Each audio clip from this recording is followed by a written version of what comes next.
Oke, baik. Selamat pagi, anak-anak. Terima kasih untuk kehadirannya di kelas energi baru dan terbarukan. Kali ini kita akan masuk ke dalam pertemuan kelima sesuai dengan RPS kita, yaitu prinsip kerja dari berbagai sumber energi baru dan terbarukan. Namun khusus di hari ini, dalam pertemuan kelima ini, kita akan membahas pengantar lebih jauh terkait dengan bioenergi ataupun biomasa. Nah, sebelum kita mulai, Ibu akan mengabsen kalian dulu sesuai dengan urutan yang ada di siakat ya. Pertama Kevin ada? Kevin tidak ada ya. Hana kelihatannya izin, tadi dia minta izin. Wenis belum hadir. Rangga. Iya, nanti bisa menjawab saja ya. Hadir. Rangga hadir, oke. Albert? Hadir, Bu. Albert hadir. Rima Luana? Ada ya? Hadir, Bu. Oke. Ragil? Hadir, Ibu. Ragil ada. Linus? Linus jarang masuk, Ibu. Oke, Linus jarang masuk memang ya dari awal ya. Selvina? Hadir, Bu. Ya, Selvina ada. Ismail? Tadi kayaknya ada itu. Mana dia? Sudah keluar lagi Kak? Oke, dia baru terkonek lagi. Oke, Ismail ada. Masuk. Marcella? Ada. Hadir, Ibu. Oke, Marcella ada. Novita? Novita hadir. Rivaldo?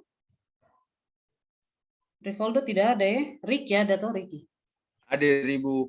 Oke, Ismail tadi Ibu sudah absen. Ismail sudah konek kembali. Oke, jadi kita ada berapa orang ya? 9 ya. 9 yang hadir di dalam pertemuan kelima ini. Oke, kita akan langsung masuk saja. Ibu akan coba share screen-nya.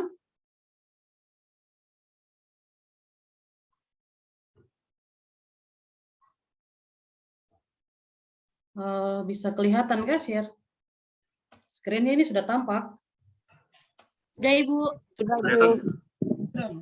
Oke, kita mulai ya. Ini terkadang dia ada tidak bisa Oke. Pengantar bioenergi biomasa seperti yang sudah Ibu sebutkan tadi di awal bahwa ini merupakan bagian dari prinsip kerja sumber-sumber energi baru dan terbarukan, dan sesuai dengan RPS kita maka pertemuan ini masuk ke dalam pertemuan kelima, pengantar bioenergi dan biomasa. Di akhir daripada perkuliahan ini kalian juga bisa mengakses video hasil rekaman perkuliahan di akun YouTube-nya Ibu. Nanti bisa dilihat kembali. Jika dibutuhkan nanti bisa dimasukkan ke dalam Dropbox ya. Untuk kalian juga lihat Dropbox ataupun Google Drive. Kita lanjut, sebelum masuk ke dalam perkuliahan, tadi kita sudah absen, dan berikutnya Ibu akan menjelaskan tentang agenda perkuliahan seperti umumnya. Pertama kita akan membahas atau review kembali ya, energi baru dan terbarukan yang sudah ada, jenis-jenisnya seperti apa, kemudian masuk ke dalam apa itu bioenergi ataupun biomasa, kenapa disebut bioenergi ataupun biomasa, lalu kenapa kita membutuhkan bioenergi. Masuk ke dalam bagian berikutnya, yang penting adalah contoh bioenergi yang ada di sekitar kita.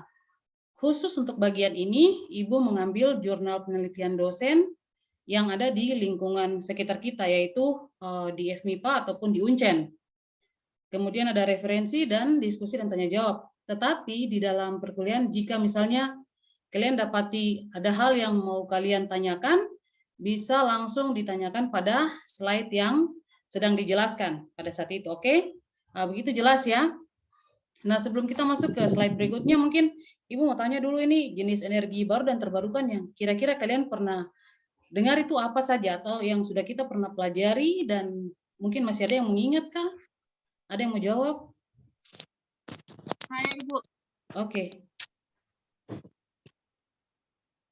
Siapa nih? Rangga ke siapa nih? Siapa yang kasih? Iya, Ibu. Oke, ya jawab sudah. Apa itu jenis-jenis energi baru dan terbarukan? Panas bumi. Oke. Pakai sinar matahari ya, Bu. Sinar matahari, terus Air. air, Limbah. Limbah. oke, Albert, apa lagi Albert? Biomasa, Bu. Oke, ada Biomasa. biomasa ini yang sekarang di depan ini. Oke, terus apa lagi? Energi. Nuklir, apa lagi? Oke, Panas nuklir. bumi, geotermal. Iya, Batu betul. bara. Batu bara enggak terbarukan. Enggak terbarukan. Oke, apa lagi? Apa? Mikrohidro, apa itu? Yang kemarin itu mikrohidro. Mikrohidro. Iya, itu sudah. Mikrohidro. Bukan. Untuk Apa sih? Oke. Ya, seperti yang sudah kalian bilang ya, coba kita masuk di slide berikutnya. Jadi beberapa paling tidak sudah pernah mendengar toh tentang energi baru dan terbarukan. Di awal perkuliahan juga sudah sempat kita bahas dalam 2 pertemuan. Ini hanya review saja kembali supaya kalian ingat. Oke, jadi kalau lihat di layar ini, oke, di layar ini ada energi baru dan terbarukan, ini kan banyak toh. Ada yang berasal dari organic materials ya. Organic materials ini seperti kotoran sapi, kotoran ayam. Mereka masuk ke biodigester, kemudian disebut dengan biogas.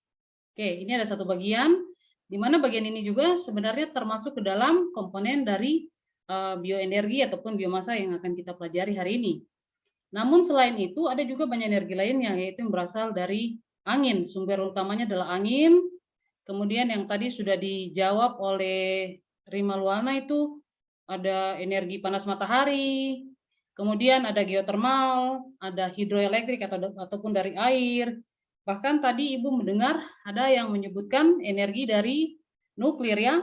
Nah, itu betul sekali, itu masuk ke dalam komponen-komponen energi baru dan terbarukan. Dan sepakat seperti yang tadi sudah kalian sampaikan, ada jenis energi yang juga tergolong tidak masuk dalam energi baru dan terbarukan. Nah, kaitannya terhadap bioenergi. Jadi kalau tadi lihat slide sebelumnya, organik material ini, rupanya ketika kita berbicara bioenergi, itu artinya komponen-komponen energi yang berasal dari, misalnya dari tumbuhan, ataupun dari animal waste, atau kotoran-kotoran hewan. Seperti yang tadi ya, ada kotoran hewan yang kemudian masuk ke biodigester dan menghasilkan biogas. Jadi ketika bicara tentang bioenergi, energi yang berasal dari tanaman ataupun hewan. Nah, kalau kalian lihat di layar ini ada energi yang berasal dari, di sini ada jagung nih, di sini. Jagung ini dia masuk ke dalam komponen starch ya, atau tepung-tepungan gitu. Jadi pernah dengar namanya tepung jagung kan? Pernah, Bu. Tepung jagung, pernah dengar tuh? Tepung jagung kan enak tuh kalau dibuat ke KFC. Nah, tepung jagung ini rupanya dia masuk ke dalam komponen dari bioenergi.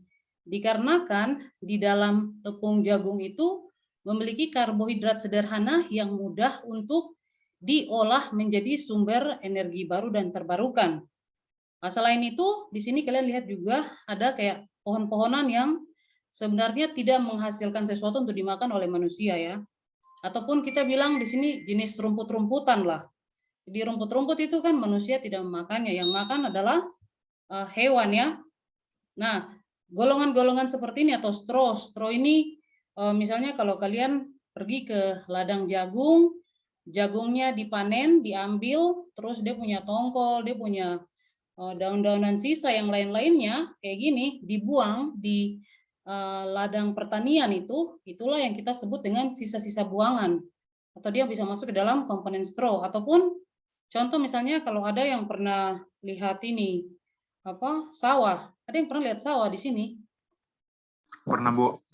Albert ada sawah kan? Di kampung ada, Bu. Iya. Nenek. Jadi terkadang ketika dipanen sisa buangan daripada limbah sawah itu, entah daunnya kah, itu ada yang kemudian memang dibuat menjadi energi yang lainnya, namun kebanyakan dibakar. Nah, sumber-sumber itulah yang kemudian bisa dimanfaatkan menjadi bioenergi dengan memanfaatkan langkah-langkah yang tepat sehingga menjadikan efisiensinya baik. Setelah itu kita juga lihat di bagian sini ada gambar sisa dari ini ya, minyak-minyak yang dimasak gitu untuk gorengan dan lain-lain sebagainya. Ketika dimurnikan kembali, ini bisa menjadi biodiesel. Meskipun kita tahu bahwa biodiesel itu bukan hanya berasal dari minyak hasil olahan, tetapi bisa juga berasal dari tumbuh-tumbuhan seperti sawit, jarak, dan lain-lain sebagainya. Nanti akan kita lihat pada slide-slide berikutnya. Lalu ada lagi namanya alga. Jadi kalau alga ini kayak hijau-hijau yang biasa kita temui di genangan-genangan air. Kelihatannya di depan jurusan fisika itu banyak itu alga. Nah, alga ini ketika dibudidayakan dalam jumlah yang banyak, rupanya alga ini juga bisa bermanfaat untuk menjadi bioenergi. Jadi dia ini adalah biomasa yang bisa menjadi bioenergi dikarenakan komposisinya memiliki kandungan yang dapat dimanfaatkan. Nanti kita lihat di slide berikutnya. Kemudian animal waste seperti yang sudah dijelaskan pada slide sebelumnya. Kita lanjut, kenapa kita membutuhkan bioenergi? Nah, kalau kita lihat di Indonesia ini belum ada atau jarang mungkin ya kita temui ada bis yang langsung dia sebut bahwa dia ini menggunakan bioenergi 100%. Namun kalau di luar negeri, di tempat dulu ibu sekolah di Amerika ataupun ke negara-negara yang lain, itu sudah banyak ditemui ya kendaraan-kendaraan umum. Bahkan perkantoran pun sudah ditulis. Jadi perkantoran ini listriknya berasal dari bioenergi apa. Nah kalau kalian lihat di sini, ini dari soybean ya. Kacang apa? Soybean ini kacang apa ini? Kacang kedelai. Kacang kedelai atau kacang keledai? Kacang kedelai ya. Kedelai.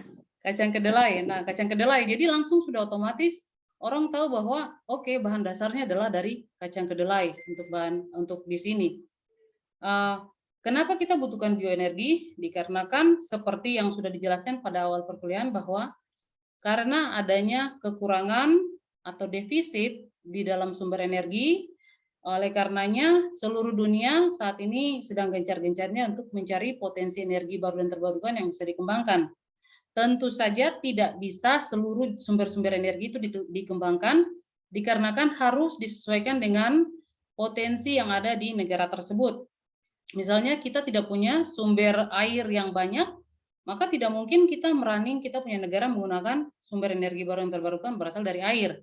Ataupun kita bukan negara yang sering-sering gempa gunung meletus, lalu kita menggunakan misalnya yang tadi disebut Rimaluana geotermal. Nah, rupanya memang kalau kita di Indonesia kan ada daerah tertentu yang ada gunung meletusnya sehingga potensi geotermalnya itu bisa dikembangkan, contohnya di Jogja. Namun ketika kita berbicara tentang biomasa ini dia ini dapat dikembangkan di mana saja. Jadi selama ada tanaman yang bisa ditumbuhkan di negara tersebut, di daerah tersebut, maka secara otomatis kita bisa menghasilkan bioenergi yang berasal dari biomasa. Jadi tadi itu ya, alasan utamanya itu karena defisit di dalam suplai energi utama, itu baik energi minyak bumi ataupun gas alam, tetapi di sisi lain juga ada hal lainnya yang mungkin kita tidak akan membahas secara spesifik, yaitu misalnya terkait dengan kondisi melimpahnya atau banyaknya karbon dioksida atau karbon monoksida di udara. Sehingga dengan memanfaatkan bioenergi yang berasal dari biomasa, diharapkan dapat mengurangi jumlah gas-gas yang kemudian merusak di lingkungan kita, seperti misalnya gas karbon dioksida ataupun karbon monoksida. Nah, kita lanjut. Seperti yang sudah Ibu sampaikan di agenda perkuliahan, contoh-contoh energi baru dan terbarukan yang dikembangkan ya. Di sini sama saja gambarnya seperti yang di depan, namun Ibu akan kasih lebih spesifik yaitu 3 tanda merah ya.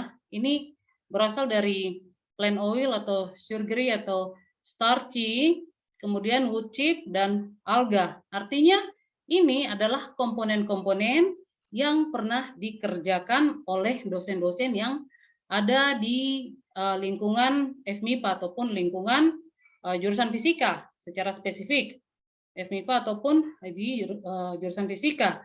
di mana di dalam bioenergi yang dihasilkan itu paling tidak ada 2 yang sudah bisa dikembangkan arahnya ya.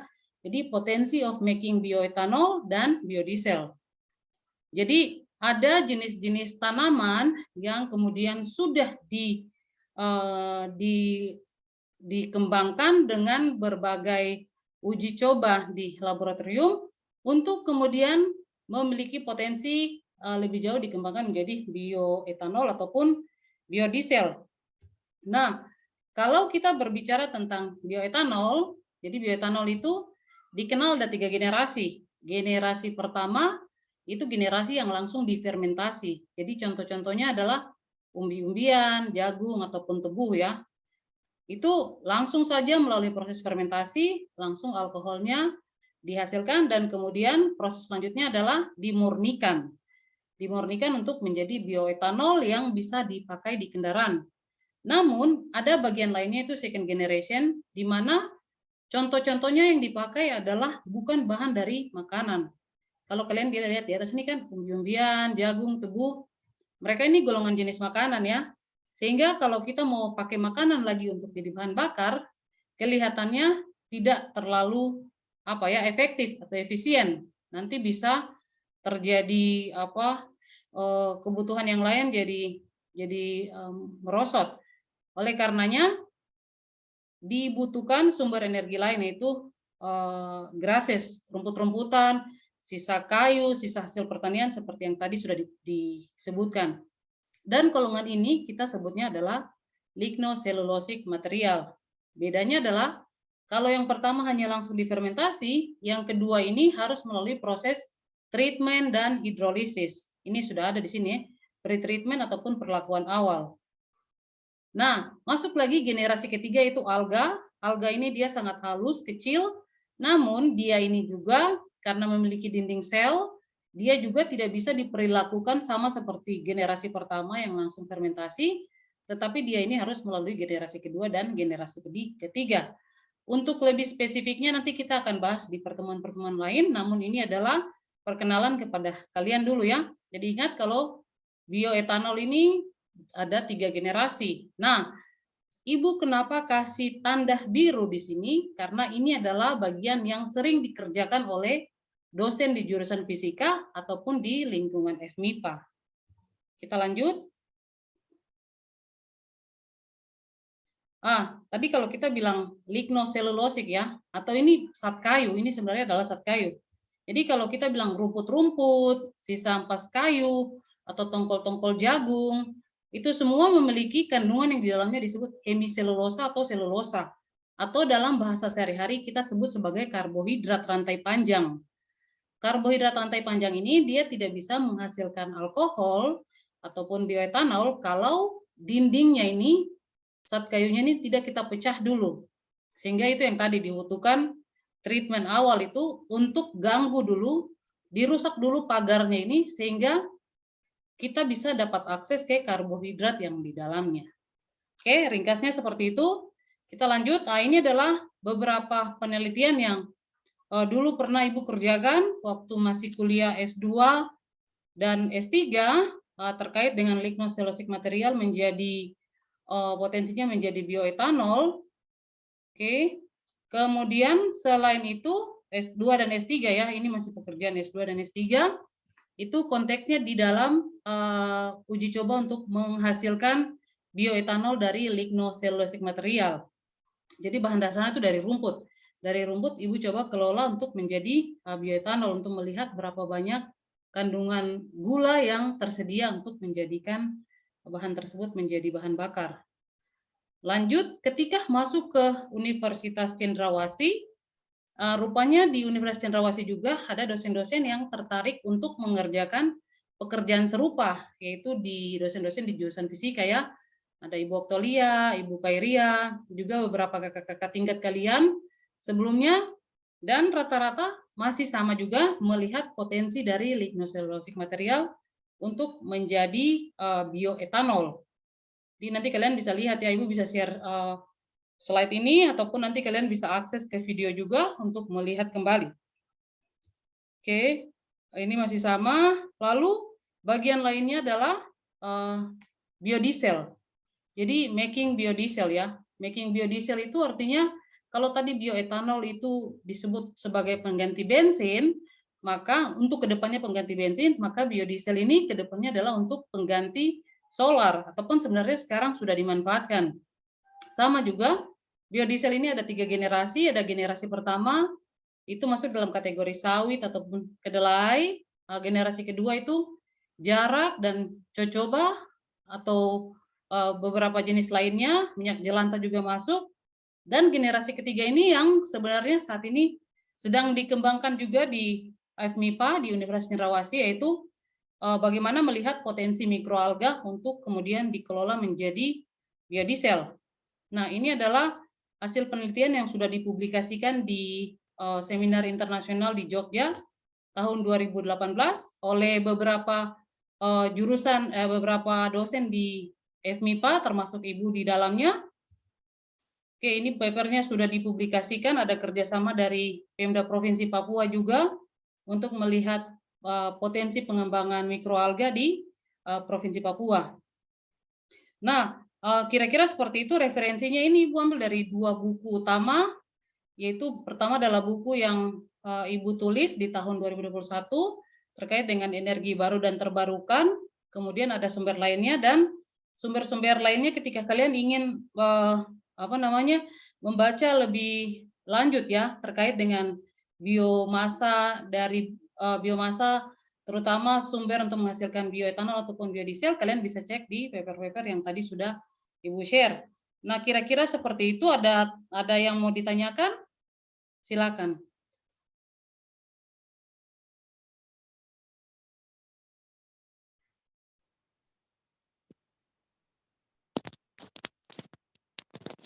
Saya Ya, Bu silakan. ingin bertanya. Iya.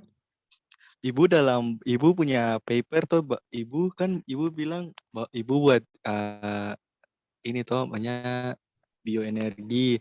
Nah, kalau macam alga itu udah punya, adakah tidak tantangannya Ibu? Baru nanti kalau macam pas mungkin nanti direproduksi begitu, itu nanti dibikinnya jadi apa aja begitu? Nanti dia punya mikroalganya begitu. Maksudnya dia punya hasilnya begitu. Nanti dia jadi apa ya, Bu? Iya, oke, terima kasih. Jadi kalau tadi di slide itu Ibu sempat jelaskan dia itu masuk dalam komponen biodiesel ya. Jadi alga itu dia punya kandungan minyak yang tinggi, namun dia juga memiliki karbohidratnya yang tinggi. Sehingga sebenarnya mikroalga itu dia bisa dikembangkan menjadi bioetanol ataupun menjadi biodiesel. Tergantung dari yang mau kembangkan ini, dia mau arahkan alganya kemana. Misalnya kalau di luar negeri, di Miami ya, itu dia punya budidayanya tuh kayak seperti kolam-kolam besar sekali ya. Kolam-kolam besar sekali itu berhektar-hektar diarahkan untuk menjadi biodiesel. Namun, yang tadi sudah Ibu sebutkan, dia juga memiliki selulosa atau bahasa sehari-harinya kita sebut sebagai karbohidrat, di mana karbohidrat ini kalau diakses bisa juga dimanfaatkan menjadi bioetanol. Seperti itu. Jadi dia ini memang kecil sekali ya. Nah, kendala-kendalanya dalam proses pengembangan alga ini, jadi dia butuh daerah yang sangat luas. Daerah yang sangat luas, terus kemudian dia harus disuplai oleh makanan ya. Jadi terkadang juga ada yang sebagai mereka yang mengelola alga ini, budidaya alga, terkadang dikasih sisa makanan, misalnya dikasih sisa makanan harian, tapi juga bisa juga dikasih pupuk. Namun bisa juga kemarin waktu di FMIPA ada rencana untuk kasih sisa buangan dari ampas sagu. Dikarenakan ampas sagu memiliki sumber-sumber yang bisa dimanfaatkan alga atau mikroalga untuk bertumbuh.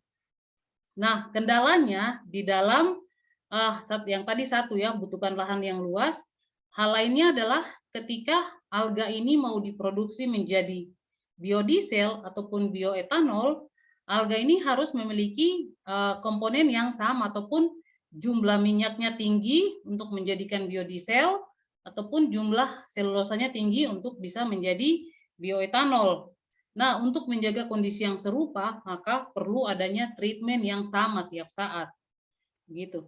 Jadi pernah dicoba treatmentnya tidak sama, akhirnya seharusnya dipanennya dalam 4-5 hari, akhirnya tidak bisa dipanen dalam waktu yang singkat.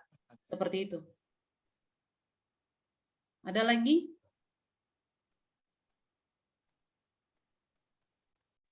Bu, izin Bu mau bertanya Bu. Iya, silakan. Nah, tadi kan Bu di slide itu kan Bu ada dia itu fermentasi, itu namanya fermentasi itu kan di generasi pertama, habis itu yang Ibu kerjakan itu kan di generasi kedua, habis itu yang generasi ketiga itu kan kayak biodiesel itu. Emangnya apa bedanya generasi kedua dengan generasi ketiga? Oke, kita coba share ini ya, slide-nya ulang. Jadi bagus sekali pertanyaannya. Jadi kalau kalian melihat slide ini, coba sudah bisa kelihatan?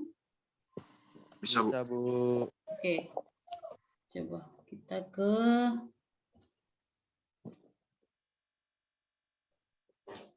ini. Oke, di bagian sini. Kalau generasi pertama, itu dia hanya dari sini. Jadi dibuat ke dalam bentuk pati, umbi-umbiannya, ataupun tebu berarti diperas airnya, langsung prosesnya dari sini saja. Fermentasi sudah menghasilkan alkohol, alkohol ini tinggal dimurnikan sampai kemudian dia mencapai alkohol yang murni, misalnya di atas 99,999%. Nah, itulah baru kemudian bisa dimanfaatkan di dalam kendaraan dengan jumlah air yang sangat sedikit. Nah, ketika masuk ke dalam second generation ini dia punya gulanya ini masih rantainya sangat panjang dan kemudian dia masih dilindungi oleh ini bahan yang disebut lignocellulosic material ini. Jadi tidak bisa langsung fermentasi. Dia harus di treatment awal dulu, misalnya dipecah dulu dindingnya, kemudian setelah dindingnya dipecah, karbohidrat rantai panjangnya ini dihidrolisis lagi dengan enzim sampai menjadi gula-gula yang rantainya pendek ya. Misalnya kalau kalian dengar dalam kehidupan sehari-hari mungkin glukosa. Ada yang pernah dengar kata glukosa? Pernah. Oke, glukosa adalah bagian dari karbohidrat tetapi rantai pendek. Nah, ketika sudah melewati proses hidrolisis, maka dia punya komponennya itu sudah mirip seperti yang di atas ini. Baru dia bisa teruskan sampai ke menghasilkan bioetanol tingkat tinggi. Seperti itu. Jadi dia tidak langsung dalam bentuk, misalnya dalam bentuk glukosa dalam bentuk karbohidrat sederhana seperti glukosa, tetapi dia harus dipecah dulu karena rantainya masih sangat panjang. Contohnya seperti ini. Jadi ini adalah bagian dari contoh untuk yang kedua, lignocellulosic itu dia seperti begini. Ya, jadi dia punya lignocellulosicnya ini ada lignin, ligninnya ini panjang sekali yang mengikat karbohidratnya itu, baik karbohidrat yang golongan karbon 5 atau disebut hemiselulosa ataupun golongan karbon 6 yang disebut selulosa. Seperti begitu, Albert, bisa? Oh, bisa Bu. Oke, baik. Ada lagi? Ibu, kalau biomasa itu apakah ada ketentuannya enggak sih kalau macam harus pakai bahan apa untuk diubah jadi biomasa? Iya, jadi kalau biomasa pertama, terima kasih, bagus sekali. Jadi ketentuannya tuh begini, di daerah kita tinggal, bahan apa yang bisa kita tumbuhkan di situ. Itu yang pertama. Kemudian yang kedua, yang kita tumbuhkan ini, dia tidak, dia bukan merupakan sesuatu yang menjadi kebutuhan dari sektor lain. Contohnya tadi misalnya jagung. Jagung itu kita bisa kelola menjadi sumber bioenergi yang berasal dari biomasa. Namun jagung itu kan kita makan ini, manusia makan, ada susu-susu bayi yang dibuat dari jagung juga. Jadi karena ada kompetisi terhadap sektor lain, maka sebenarnya jagung bukan merupakan bahan yang utama untuk dikembangkan menjadi bioenergi.